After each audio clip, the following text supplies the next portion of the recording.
We're going to be watching Cool Runnings. Oh, there you go. That's one of Okay. our favorites. Okay. Yeah, that's a great movie. All right, DH, it ought to be coming up pretty quickly here. All right. I've got On it live now. showing for me. We are live. Okay, very good. All right, let me go ahead and do the intro and we'll get rolling. All right.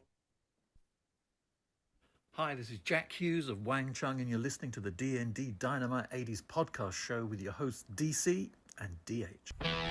Live from Nashville, Tennessee, you are listening to the D&D Dynamite 80s podcast with your hosts, DC and DH. So, guys, take it away. Oh, I think DC froze on us there right as we were starting. Oh, Looks like he's frozen, so we'll see if he comes back. There he There is. he There he is. Yeah, you were frozen in time there for a minute. Yeah, you I froze kept on saying us. DH and didn't see anything but just a frame there. Oh, ladies and gentlemen, welcome into another episode of D&D Dynamite 80s. I'm DH, Hey, I am DC.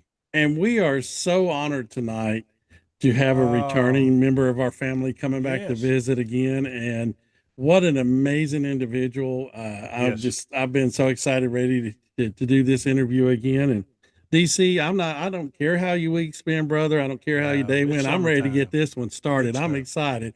So I'm going to let you Oh. do the introduction and we'll get this one rolling. We are so honored to have the well-known actress Adrienne Barbeau with us again tonight. She was gracious to come back on the show. And I was going to tell her before we went live. I believe it's Harlan that I was in contact with off and on, and just a great guy. yes. And so it was nice to meet him through the process as well. But Adrienne, how you doing? I'm doing okay. I'm doing okay. All What's the right. weather like there? Very steamy. It is very humid here. Right now, they just put out a flood watch for our area. Yeah, so we are we're supposed gonna to be getting watch. some rain. Yes. So, It's coming in. Yes. So, Yes. it's the normal summer conditioning that we have here. Welcome to Tennessee. You know, we always say if you don't like the weather, wait 5 minutes, It'll but it's going to change real quick. It will change. That's exactly right. Well, tell First- us what you've been up to. I know you've been, as I followed on your socials, I know you've been busy with things like conferences, the horror movie Convention, conferences and right. things that Yeah, they do and yeah. things like that. And I know I you did a have, vacation with your family in Hawaii yes. as well. Oh my So, God. You're yeah. up to date. So talk to us Um, about some of the key things that's been going on. Well, I'm excited about a film that I did last summer in Kentucky that just made its world premiere at the Belgian International Film Festival and is now going on to, I think is it London Fest in London and Grimfest in Manchester, England, and then Sitges in Spain. And we are going to eventually end up at Nightmare in the Ozarks Okay. in Eureka Springs. It's a really I'm really excited about the film. It's called Oddities, and Okay. we'll All right. probably have our we'll probably be out in the world sometime, maybe hopefully November or December. Okay. All right. So So I did oddities, we'll be looking for that. I did that one, and then got another one that's in post-production with Chrissy Fox. You Okay. guys are guys, right? Yes. Yeah. Well, Yeah. Oh Chrissy, yeah. I think a lot of people know Chrissy from Yes. Terrifier 3 Yes. and Little Bites, and she's just got one now that's coming out called Big Baby. And Chrissy wrote and produced and co-directed a film that I did with her and her daughter Elle Fox, called Hannah Goes to Hell. I haven't seen it yet. She's still editing, but that'll be out soon. Right. And those are the two, That's features. kept you busy. Yeah. Yeah, Kept you real yeah. busy. And then when Yeah. I'm not, I just said to somebody, my day job, Right. I do video captioning for the blind for various Wow. television series. you know, Okay. for Amazon or Blumhouse or PBS or Nova and all of that. And so I really enjoy that. That keeps me busy I when bet I'm that not is doing interesting other work. things. Yes. It's fascinating because Yeah. in the first place, I'm seeing things that I would probably never watch on my own, you know. Right. A lot of great documentaries that, because I never watch Nova, I shouldn't, maybe I shouldn't admit it. But and new series. I've done the Reacher series for the last couple of years, Jack Reacher, you know. And Yes. so I keep busy doing that when I'm not doing anything else. Wow. It's just amazing the work ethic and the Yeah. amount of things that you do. I don't know. Do you ever find time to sleep? Is would be my question. I do sleep. I do sleep. I mean, I unfortunately wake up at 5:30 or 6 in the morning, but Yeah, I know that feeling, that internal clock. It's like, oh, yeah, yeah. it's except for the mornings I have to wake up that early. Then it's like, really, I don't want to get up now. Right. Right. Yeah. Yeah. So that must drive you to, this late in your career, to stay busy like that. You must have a I passion for it. Yes, I do. I love working. I mean, Uh-huh. I Uh-huh. I don't take things that I don't want to do, but I love working. I think it gives me a sense of purpose. My boys are out of the house. I don't, I don't Right. I'm not taking care of anybody anymore, and it gives me a meaning. I mean, I Sure. wake up in the morning and there's something that has to be accomplished, you know. Yeah. There you You go. know, that's That's awesome. one of the That's amazing awesome. things to me is you have and continue to have such an amazing career and the things that you continue to do.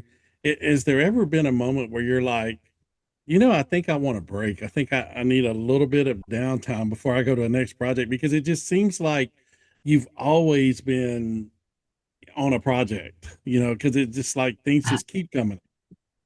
Um, no, the simple answer is there has never been a time when I think I need a break, because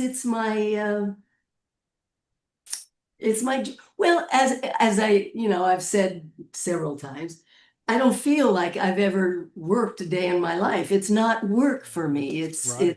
Uh, it's fun. Yeah, But I enjoy you it. and one of the things that amazes me is the number of different characters that you've portrayed. How how do you go about like preparing for a character? Like there's so many different roles you've been in, and it's like, some folks you kind of get they kind of get I want to say keyholed is probably not the right word, but into a certain type of character. But you have such a let me knock my microphone over. That's how you have such a vast array of characters that you've played. How do you prepare for those different roles? Well, it probably starts even before I accept the role when I have a script sent to me, or asked to audition for something, and I read it, and I don't know if this is sort of simplistic, but I can hear it. I can hear myself doing it, Yeah. or I think to myself, you know what? There's somebody that could do this better. I mean, I just had an offer for it was just they wanted to know if I was interested, but it was an audition, and I read it and I thought this isn't in my wheelhouse. I'm not. I mean, I can make it work, but no. So, but how do I prepare? I read the script. I read the Mhm. script. I make the decisions about the character based on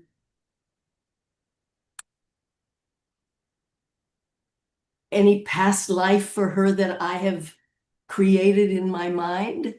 Um, what she wants, who's she talking to. And it's the same. People ask me about animation, because I do a lot of Mhm. like Catwoman and a lot of animation stuff and video games and things like that.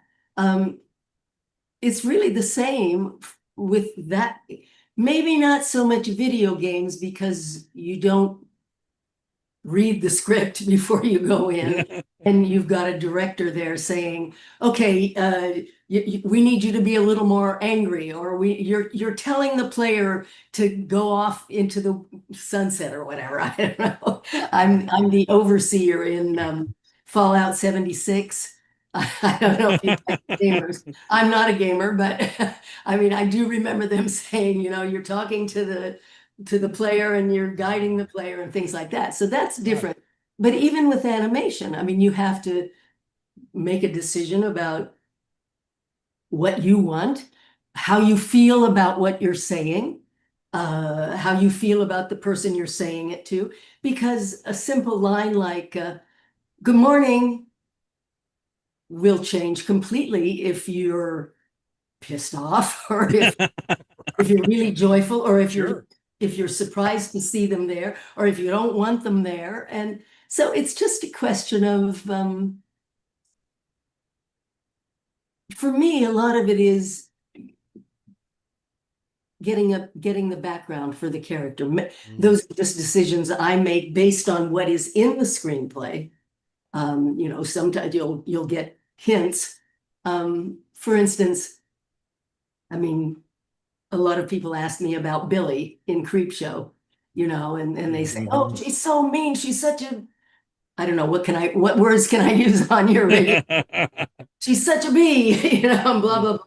And, how do you do that? Well, you don't play somebody who's angry and nasty and bitchy. You understand why they're that way.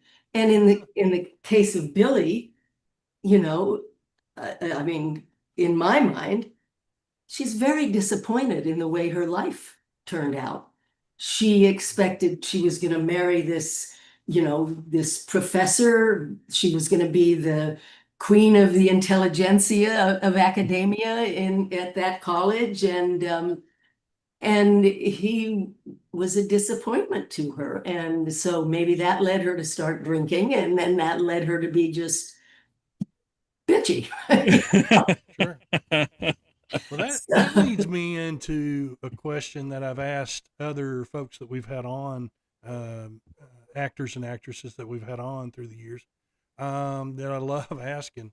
Have you played a role that's very similar to your personality?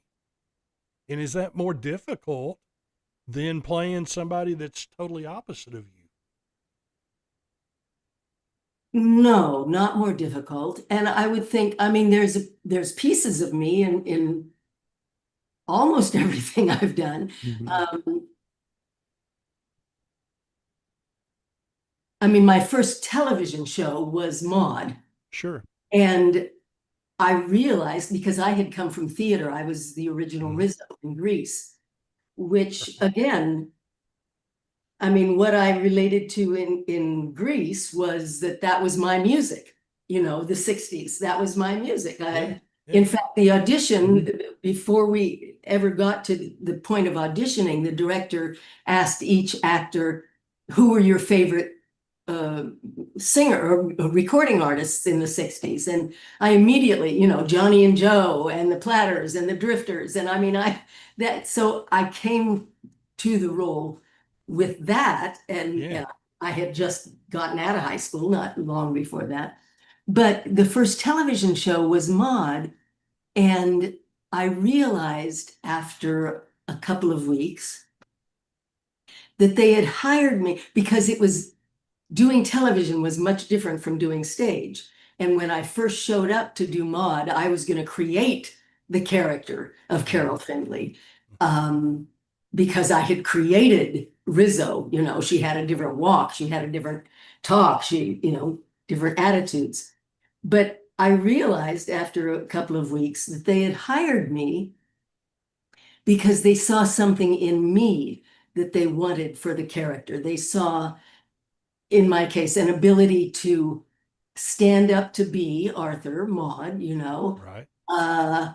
But to be a little more soft in my delivery of the comedy. We didn't have the same comedic delivery, and they just saw maybe my independence or my strength or whatever, and that's that's what they wrote for. So, I mean, Carol was certainly an example of not being very far from myself, although she gave me a lot because until I had done that, I was an actress trying to get her career off the ground, Mm-hmm.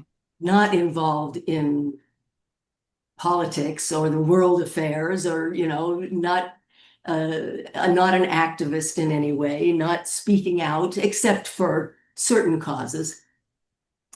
And being Carol, the press came to me and looked to me as a spokesperson for some of the issues that we were dealing with, the anti homosexuality or racism or anti-abortion, the abortion episodes that we did. And so suddenly I had to, what do I really think about these things? How do I feel about these things that Carol already is identified as feeling with? And it grew from there. The others, I'm trying to think of somewhere. They've all got a little piece of me in them. I don't tend to play victims. I tend to play because I haven't been a victim too much. I mean, I have a certain strength, I guess, that, comes out in some things, but Sure. I hope I answered your question. You did. You did. And one of the that's awesome. amazing things for me is the doors that you have opened and the way I mean, stars of today that's kind of followed in your footsteps because of doors that you've opened and things you have done. When you were going through the process, did you ever think of the difference you were making for others as you were kind of making your way? Never, never. And you know what? I didn't even start to realize the impact, not only of any work that I've done, but just the impact of those of us in my field until I started doing the autograph signings, the conventions. And people would come up and say, I learned so much from Catwoman, or well, even Carol. I mean, young women come up and say, Oh, wow. I had a young man come up to me, this is years ago, who said,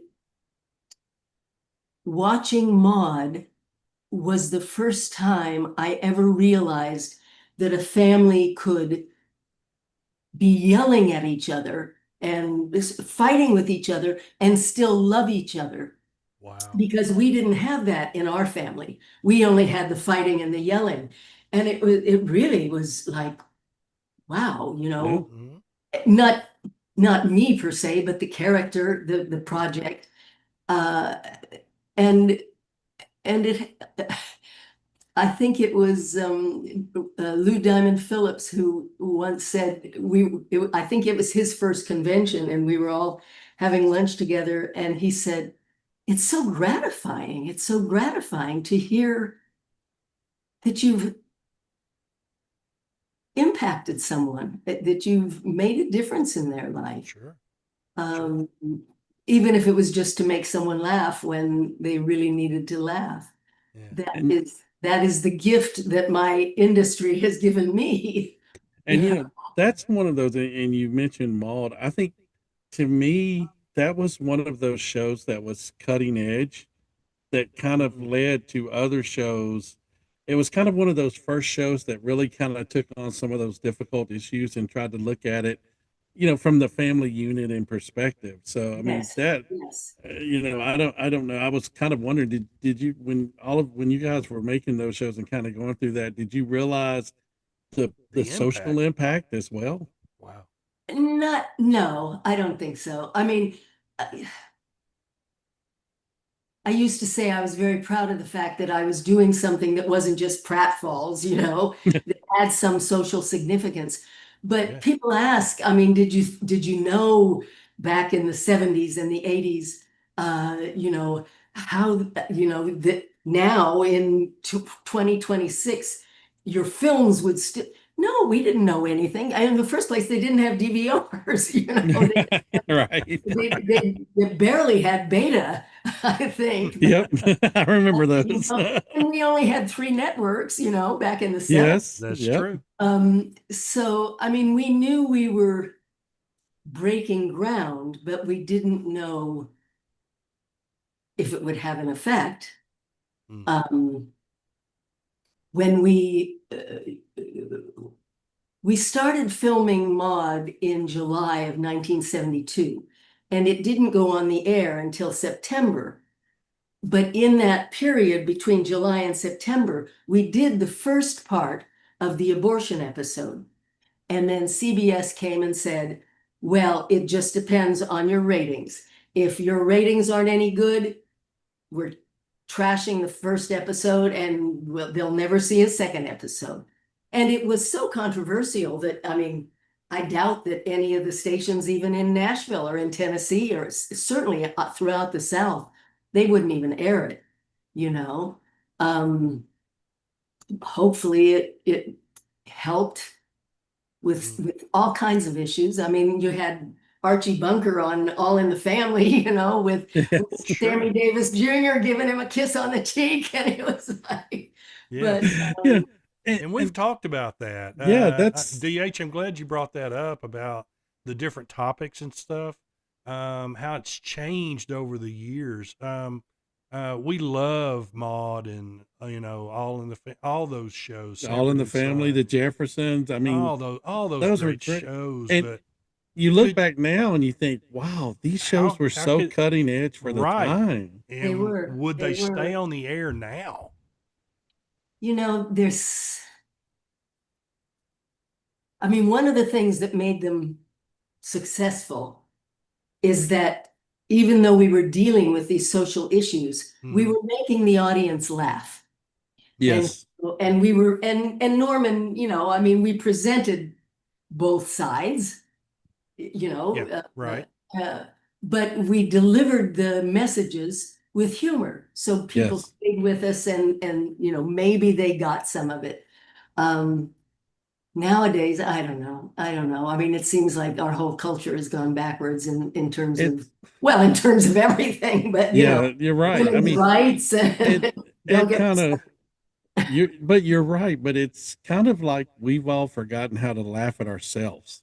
You know, and I think that's one of the big keys to like Maud and All in the Family and Jeffersons is The laughter. Yeah. the laughter, and you Yeah. kind of relate to some of that stuff and you're laughing at yourself going, you know, we Or had you a know family, you someone know, or, like you know, I that, had or an you uncle could like that, understand or, it. you know, I Yeah. had the, Yeah. and it's kind of like you get the point across and you get the message across, but we don't have to be mean or divisive about it. It's That's kind of right. like we can laugh Yeah. together and we can come together and we can discuss the issues. And I'm like you, I think that's a major element that's missing Yep. these days and Yeah. time. Yeah. I just did or a documentary that I did a small interview for, just premiered at Tribeca in New York, called Hollywood Does Abortion. I know that's not where we were going with this, but it's fascinating to see what Hollywood did, what my industry did with that topic, you know, in the 80s and the 90s, where it's an interesting documentary. It was disturbing, but interesting because they did go backwards, and you know, suddenly I think there was a Cagney and Lacey episode where they were getting involved. It's an interesting documentary. Hollywood Does Abortion. Okay. All right. You check that out. You know, I don't know, and maybe it's just the nostalgia of everything, but like when I sit down and I'm watching, you know, I sit down and watch like Sanford and Son or Maud or MASH or something like that, or Andy Griffith. It's like, you know, those shows just seem like it was just such a more simpler time, and Well, it you was. yeah, you know, it just It I don't was. know. I mean, we were That's dealing about with the only TV I watch Yeah. is Really? those old shows. Oh Really? my gosh, yes. I couldn't tell you, Uh, know, a The lot of Love the new Boat. stuff. I mean, you know, Yeah. I still love to watch The Love Boat. I don't know Fantasy why, but I do. Island. I mean, you had your, like you said, And you brought up a great point. Growing up, we had just the 3 channels. That's right. So you got to know all those characters. Oh, okay, Friday night, Dallas. Okay, we're Yep. watching Dallas. Yeah. Well, Yeah. you couldn't wait till the next week. Yeah. So You I know, will Sanford tell and you, Son I or will Three's tell you, Company or whatever. You I know, will tell you a secret about DC. His whole high school career, his Friday night date was Dallas. I mean, Yeah. that was his date every Friday night. So, I knew he was going to say Dallas. I knew that was coming up. but yeah, just I think you're right But about just a more simple time. and I think that's the thing You that could astonishes relate, me is you we're know? sitting here talking to you, and you were such a major part Yeah, of all of that. It's just like absolutely. you are just like this major icon, and it's just like I'm not a fan person. I don't really do that, but for you, I'm doing that because you're such a major icon. But I And mean, you know what? yeah, You know what else we had in the 80s, 70s, and 80s? I don't know when it diminished. Were the game shows. Yes, oh Sure. yes, Match You Game. know, Love to Oh, watch them. Love to watch all those. I still love to watch the reruns of the Match Game with Richard Dawson and all of I them have on it. people come up to me all the time and they say, "What about your boyfriend in Tattletales?" And what about? And I don't remember any of it, but I mean, it got replaced with reality TV, and that's Yeah. Sure. But even I mean, even then in the game shows you look, and they were kind of on that cutting edge too. I mean, just for instance, Match Game, you never knew what was going to come out of it was Brett Summers and Charles Nelson Summer and Riley. Charles Nelson Riley. Yes, Yeah. you Yeah, never they knew had what some of the those two same were going ones to on all the say. time. Yeah. Yeah, Yeah.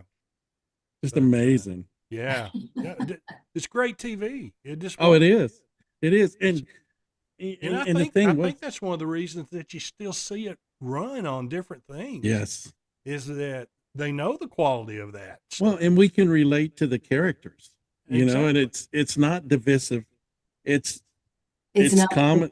yeah. Yeah, and Yeah. that's because it's like you watch some of the shows today and they're so divisive about everything, and it's just like, can't we all just have fun together and be one family and just be kind to each other? I You don't, know? I don't watch, I watch very little States TV. I watch international mystery series on MHC Choice, There you go. because Yeah. I don't know, they're just more real and the actors look like real people and Right. they take their time and they develop the stories and I don't know, whatever. Well, and I Yeah. think also, I'm going to be honest with you, it's just like with you coming on our show, you are so down to earth and relatable and such a great person. And I think some of that's missing. And maybe that's just the Hollywood hype we see. And it's kind of like, they think their opinion, and please forgive me for this, but I think some folks in Hollywood, like some of our politicians, think their opinion is a lot more important than what it is these days. And I just don't feel that from the older days. Well, the difference is social media. And even, Yes. I mean, when when we were doing, or in the 70s and 80s, I don't even think we had People magazine. We had the Enquirer, Right. I and remember that. Photo Play, And the and TV Guide. and the TV Guide, Yes. and People magazine came along.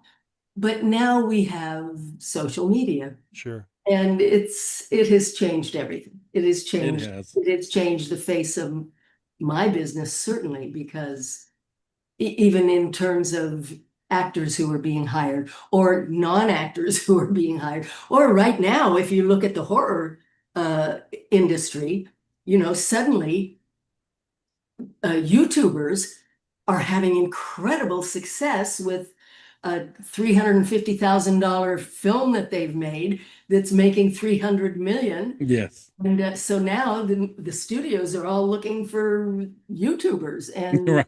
and social media And people that's to something. Yeah. create the content. That doesn't mean it's not going to be good. It's just different. It's Different. Yeah. changed. Well, Yeah. I will tell you, just from an old guy's point of view, nothing will ever replace those shows No. that are so nostalgic to us, because it was just like we've talked about before. It was so much humor, and it was more of a discussion and less divisiveness. And I think that's what makes a huge difference. And that's why I still like to sit down and watch it. My wife will come in and she's like, "Are you really watching I Andy get that Griffith?" too. I'm like, "Yes, I am." You watch all these other, yeah, You know what I've been because enjoying? yeah. I've been on Instagram. These clips of Miami Vice come across my feed every day, once in a while, and I just think, oh wow, that music and those two guys and the visual, and it's really Yep. sort of fun just to see them. Yes. Yes. I don't watch the old stuff. But but I don't know, there was some That's just Rockford Files with the oh, Yes. yes, I I love the watched a Rockford couple of Files. my those friend Tom episodes just Atkins. the other day. Yes, started watching those, and I think you got me on that, DH. yes, I think it's you on said one you, of them, and I like Get started TV watching or some something. episodes. I sure I mean, have. it's just, and it's so relaxing to sit back and watch shows like that, and it just reminds you of a better time. So, Better time. and you know, I haven't said that, but for all of you've done and all of the time that you give folks a break from real world problems with your gift that you That's a share, special I gift. want to thank you for Sure that is. because that is a special gift you give to people. Absolutely. Thank you very much. Thank you. Well, in through your characters, you know, and I think from the show, some of the shows we've been talking about, you feel like you're a part of them. Yeah. You feel like you know them, you know the character. Mm. Oh, okay, what's Archie into this week or whatever? Mhm. Is what's Archie and Mike gonna, you know, fight about? Or what you anticipate seeing what you get to know the characters. Yes. Very Yeah. personable, you know, and I think that's missing from a lot of the current stuff. Is this the connection? See, I right can't there. speak to the current stuff because I don't watch very. Me either. You're understand. not missing much, so let me No. tell you, it's okay. But I think it's kind of taken over with so much of this reality stuff, and you just get worn out on it. The reality TV stuff. I mean, I do. It seems like there's a lot more of that currently. You know, those kind of. Oh yes. Oh yes. But I need to ask this too before we let you go. Always been curious about this. You've been in a lot of horror movies and those kind of things, and I've always wanted to ask this. Even when you knew there was a scary part coming up that you may be a part of, were you still scared? Did you get scared, even though you knew it was coming? No. Okay. No. Okay. No. No. I've never been scared. Even in the I did a terrible film in the early 90s. I just took it because they were shooting in Moscow and I'd always wanted to go to Russia. Well, there you go. Yeah. It was me, and I write about this in my memoir. It was me and 50 rats. They were supposed to be trained. They were supposed to be trained. And I mean, I got there and only 16 of them were alive. So the poor prop mistress had to keep moving the dead one on, you know. But all they were trained to do was eat anything that smelled like fish. So before every scene where they had to swarm all over me, they squeezed fish juice. Oh, Oh my God. That didn't even scare me. oh. And I did Carnival, you know, which is one Yeah. of my favorite jobs, working with the snake. I think you can see Yep. little snake in the picture down Yep. there.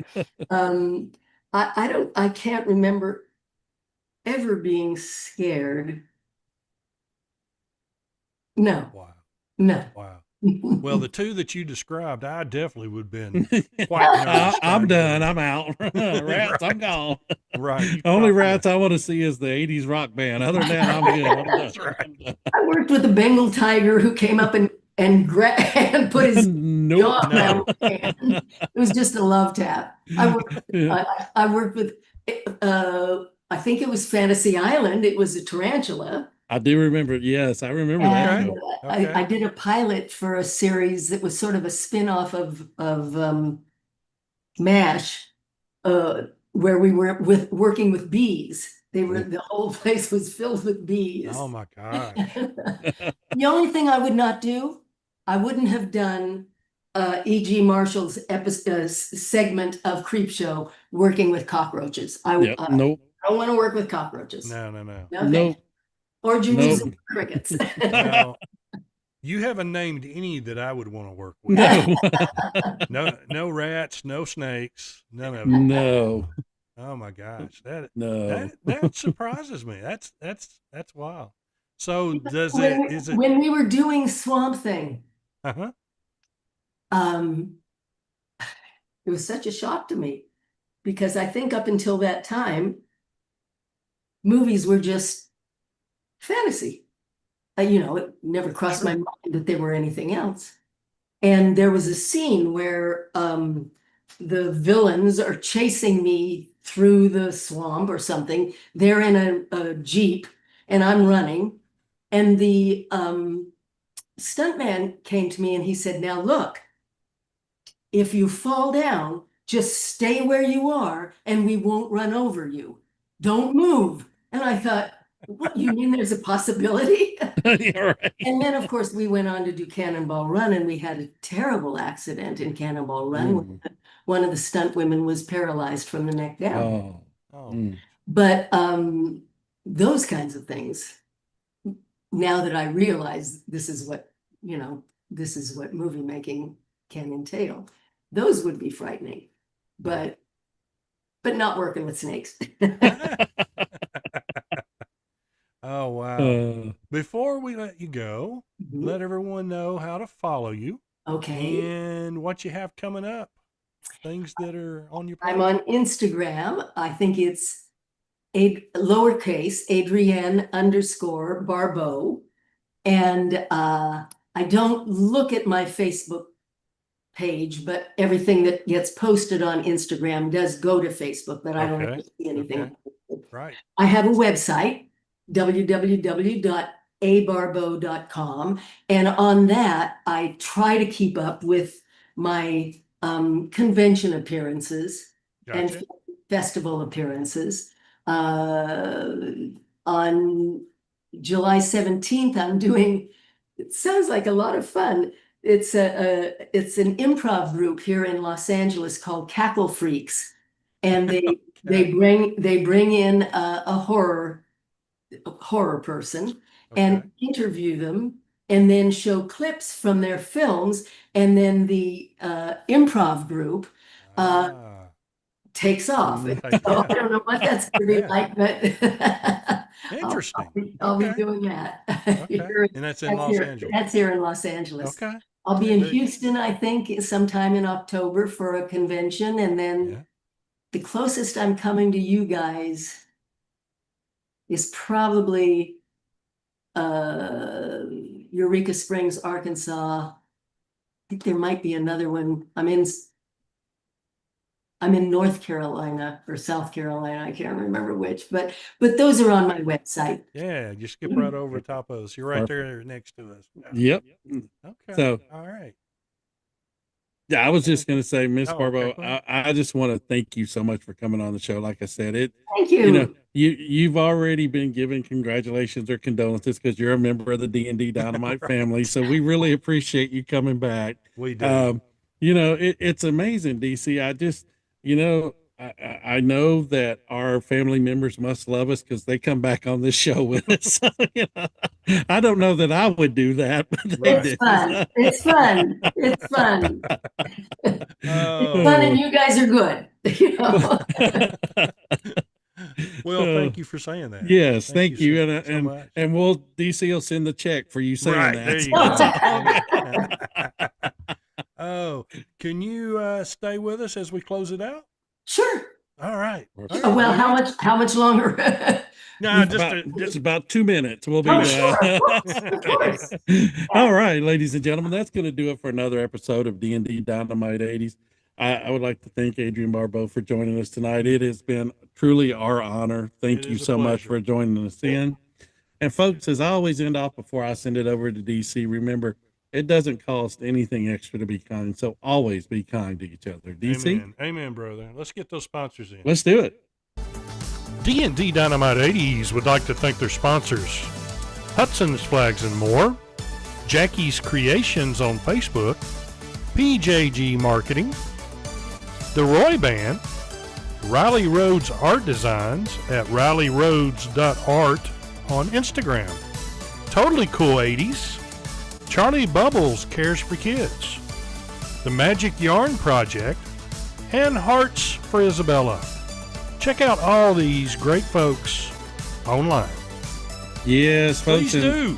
When we started this thing 6.5 years ago, we said if we ever got to a spot where we could give back, that's what we wanted to do. And we've been so blessed to partner with 3 amazing organizations. The first one is the Magic Yarn Project. Mm-hmm. These folks are volunteers across the nation, and they hand knit head coverings like superheroes and princes and all of that, and they donate them to kids battling cancer, and it makes such a huge difference for those kids. Next is Charlie Bubbles Cares for Kids, our friend the Vooch, Paul Carafotis. He writes Actor. Charlie Bubbles books, and what they Yeah, do he's a is if you kid. make a donation, they provide books to kids that may not be able to afford them. And as educators, we know how important literacy is at a young age. And through Charlie Bubbles, we met our sweet angel Isabella. Isabella was born with a heart condition and succumbed to it. And her parents started Hearts for Isabella. And what they do is they go into hospitals and provide support and comfort and needs for parents that are going through similar situations. So 3 amazing organizations. We ask, keep them in your thoughts, your prayers, monetary contributions, volunteer, whatever you can do to help out those organizations, we would appreciate it. Absolutely. Absolutely. Next week's show, we're going to take a week off. What? Wait. Yeah. Did everybody out there hear that? I'm getting a week Yes, off after yes. 6 years? Yes. Wow. We have to. DC has to have hand surgery. He found out today, so that's when that's scheduled, and so we got to get that taken care of. And yeah, already in the works to get those folks that we were going to have next week on. We'll reschedule them. And yeah, July 22nd though, we've got Elevation. Speaking of Yes. Los Angeles, it's a great group. That's a U2 tribute band. Yes. Great. They So did a great job, Elevation yes. will be on. So we are looking forward to catching up with them. And yeah, so enjoy your week off, brother. Brother, I am. That's because I have to go back to work that following Monday. Right, But so that unlike works some out. people, so That works out. Oh, once again, Adrienne Barbeau, check out her work. Go out to a convention and see her. Yes. And you will look forward to those movies coming out, and excited for that. And all the best to your family, and safe in your travels. Thank you very much. Thank you. And hopefully we can catch up with you again in the future. Okay. All Great. right. So for Adrienne, DH, I am DC. Keep playing those 80s or any music you like, my friends, and we'll see you next time. see you next 2 weeks, folks. 2 weeks. All right. Thank you, Miss Bye-bye. Barbeau. It's Thank been you so our honor. much. Bye It's an bye. honor.